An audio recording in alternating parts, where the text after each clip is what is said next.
గత 10 రోజులుగా మీరు చూస్తున్నారు ఏం చేద్దాం అనుకుంటున్నాం, ఏం చేయబోతా ఉన్నాం హైదరాబాద్ లో చెప్తా ఉన్నాం. అంతేకాకుండా గత 18 నెలల మన సర్కారులో ఏం చేసినామో కూడా మీరు చూసి, ముఖ్యంగా పెన్షన్లు, రేషన్ లో వచ్చేటటువంటి బియ్యము, అదే విధంగా అన్నిటికన్నా ఎక్కువ ఇవాళ మీరు చూసినట్టయితే 24 గంటలు వచ్చే కరెంటు, అది ఎక్కడా లేకుండా ఇదివరకు హైదరాబాద్ లో మనకు సమ్మర్ అంటే ఎండాకాలం అంటే ఉడకపోతకే సగం అయిపోతుంది. కానీ కేసీఆర్ గారు వచ్చిన తర్వాత పట్టుబట్టి ఖచ్చితంగా 24 గంటలు కరెంట్ రావాల్సిందే అని చెప్పి మరి వారు ఇప్పించడం జరిగింది. మరి మీ అందరికీ తెలుసు, అన్నం ఉడికిందా లేదా చూడాలంటే ఏం చేయాలి? ఒకటే ఒక మెతుకు పట్టుకొని చూడాలి. మరి కేసీఆర్ గారి ప్రభుత్వం, టీఆర్ఎస్ పార్టీ ప్రభుత్వం పనిచేస్తుందా లేదా అంటే మీ ఇంట్లలో వెలిగేటటువంటి కరెంటు బుగ్గని ఒకసారి చూడండి, మీకు ఎవరికి ఓటేయాలనో తెలుస్తుందని మీ అందరికీ కూడా మనస్ఫూర్తిగా మనవి చేస్తా ఉన్నా. అదేవిధంగా తెలంగాణ రాకముందు కేసీఆర్ గారి స్పీచ్లు అంటే మనందరికి కూడా బాగా ఇష్టం ఉండే, ఎదురు చూస్తుంటే మనం. అయితే తర్వాత సారు పనిలో పడిపోయి మాట్లాడడం తక్కువ చేసింది. అయితే ఇట్లనే మా అసొంటి అక్క ఒకసారి సార్ని అడిగింది, ఏం సార్ తెలంగాణ వచ్చినాక మీరు మాట్లాడతలేరు, అసలు స్పీచ్ వింటేనే మజా వస్తుంది, మీరు మాట్లాడతలేరు. సార్ ఒకటే మాట చెప్పింది, అదే మేమందరం కూడా ఫాలో అవుతున్నాం.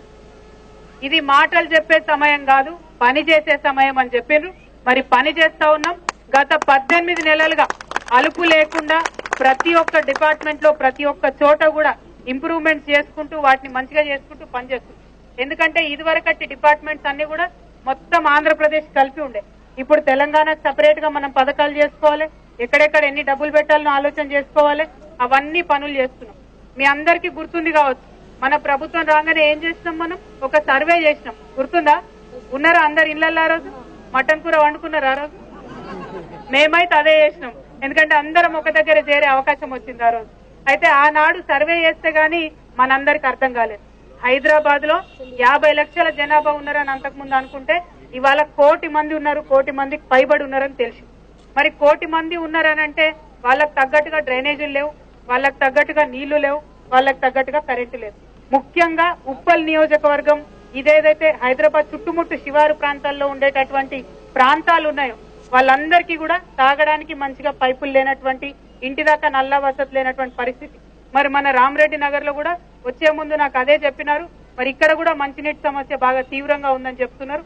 ఈ మంచినీటి సమస్యను, డ్రైనేజ్ సమస్యను తీర్చడానికి మనం సపరేట్ గా ప్రణాళికలు చేసుకున్నాం. ముఖ్యంగా మంచినీళ్లు హైదరాబాద్ లో దాదాపు ఇంకా 30 లక్షల కనెక్షన్లు మంచినీళ్లు మనం ఇవ్వబోతా ఉన్నాం.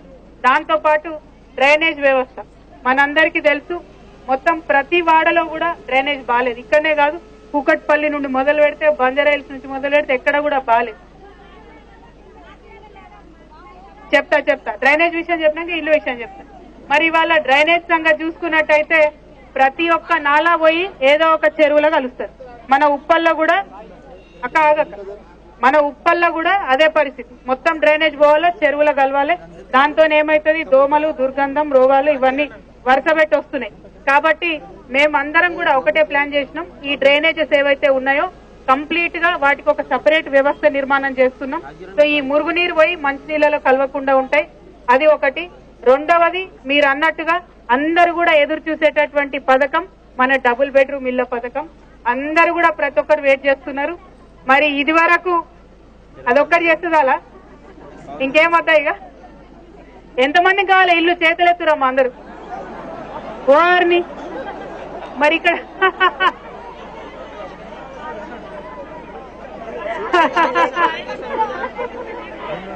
ఆ బంగ్లాలు ఉన్న వాళ్ళకి కూడా డబుల్ బెడ్రూమ్ ఇల్లు కావాలట.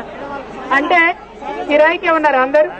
అయితే ఇక్కడ ముఖ్యమైన విషయం ఏంటంటే, ఇదివరకటి ఇండ్లు, ఇదివరకటి ప్రభుత్వాలు పేదవాళ్ళంటే గౌరవం లేకుండా ఏదో మొక్కుబడిగా ఇల్లు కట్టినమా అంటే కట్టినమా అన్నట్టు ఒకటే రూమ్ కట్టించారు. ఆ ఒక్క రూమ్ లో కూడా ప్రాబ్లం ఏమైతుండే అంటే, సమస్య ఏంటిదంటే 70,000 రూపాయల ఇల్లుంటే ఓన్లీ 7,000 ప్రభుత్వం ఇస్తుంది, మిగతా అంతా కూడా మనం లోన్ తెచ్చుకోవాలి. కానీ ఇవాళ కేసీఆర్ గారు ఇచ్చే ఇల్లు 7 లక్షల రూపాయలు దాదాపుగా ఉంటే ఒక్కటంటే ఒక్క రూపాయి కూడా మీ మీద భారం పడదు. మొత్తానికి మొత్తం ప్రభుత్వమే కట్టించిస్తుంది. మొత్తం హైదరాబాద్ లో మనకు దాదాపుగా 1,00,000 ఇండ్లు అవసరం ఉన్నాయి. అన్నిటినీ కూడా మొదలు పెట్టుకుంటున్నాం. కాకపోతే మీ అందరికీ తెలుసు, అన్ని ఇండ్లు ఒకసారి కట్టలేం. అన్ని ఇండ్లు వినాలి ఒక్క నిమిషం. అన్ని ఇండ్లు ఒక్కసారి కూడా కట్టలేం. మార్చి నుండి ఈ పథకం స్టార్ట్ అవుతుంది. అయితే ఇక్కడ ఒక విషయం మాత్రం నేను మీకు పక్కా చెప్తా. ఎందుకంటే రేపు మీ కార్పొరేటర్ రమ్మని మీరు నిలదీసి అడగాలి, ఆమెనే గెలుస్తుంది నాకు తెలుసు. ఈ ఇండ్ల పథకం ప్రారంభమైనాక మార్చి నుండి మేము ఇదివరకటి ప్రభుత్వాలలాగా కార్పొరేటర్ చుట్టాలకో, ఎమ్మెల్సీ గారి చుట్టాలకో, ఎంపీ గారి అనుచరులకో ఇచ్చుకోం. అన్ని ఇండ్లకు కావాల్సిన అప్లికేషన్లు ఒక దగ్గర వేసి చిన్న చిన్న బిడ్డలతోని లాటరీలు తీపిచ్చి ఎవరికి వస్తే వాళ్ళకి ఇచ్చుకుంటా పోతాం. ప్రతి సంవత్సరం మనం కట్టుకుంటా పోతాం తప్పితే దానిలో ఎటువంటి పక్షపాతం ఉండదు. ఇది మీ అందరికీ నేను ముకాబ్లా చెప్తున్నా. ఎందుకంటే రేపు తనని నిలదీయాలి మీరు.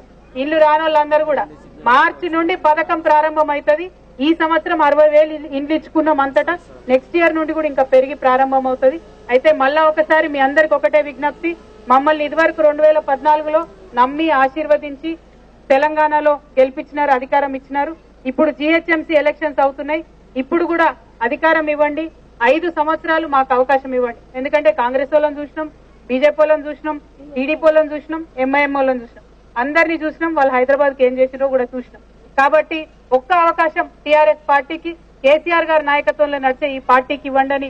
మీ అందరికీ కూడా హృదయపూర్వకంగా నమస్కరించి విజ్ఞప్తి చేస్తా ఉన్నాను. మరొక్కసారి మీ అందరూ కూడా కేసీఆర్ గారి మీద మీ అభిమానాన్ని చాటుకునే అవకాశం ఈ ఎన్నికల ద్వారా వచ్చింది. కాబట్టి మీ అమూల్యమైన ఓటుని కారు గుర్తుకేయాలని చెప్పి మనవి చేస్తూ సెలవు తీసుకుంటున్నాను. Thank you. జై తెలంగాణ. కారు గుర్తుకే.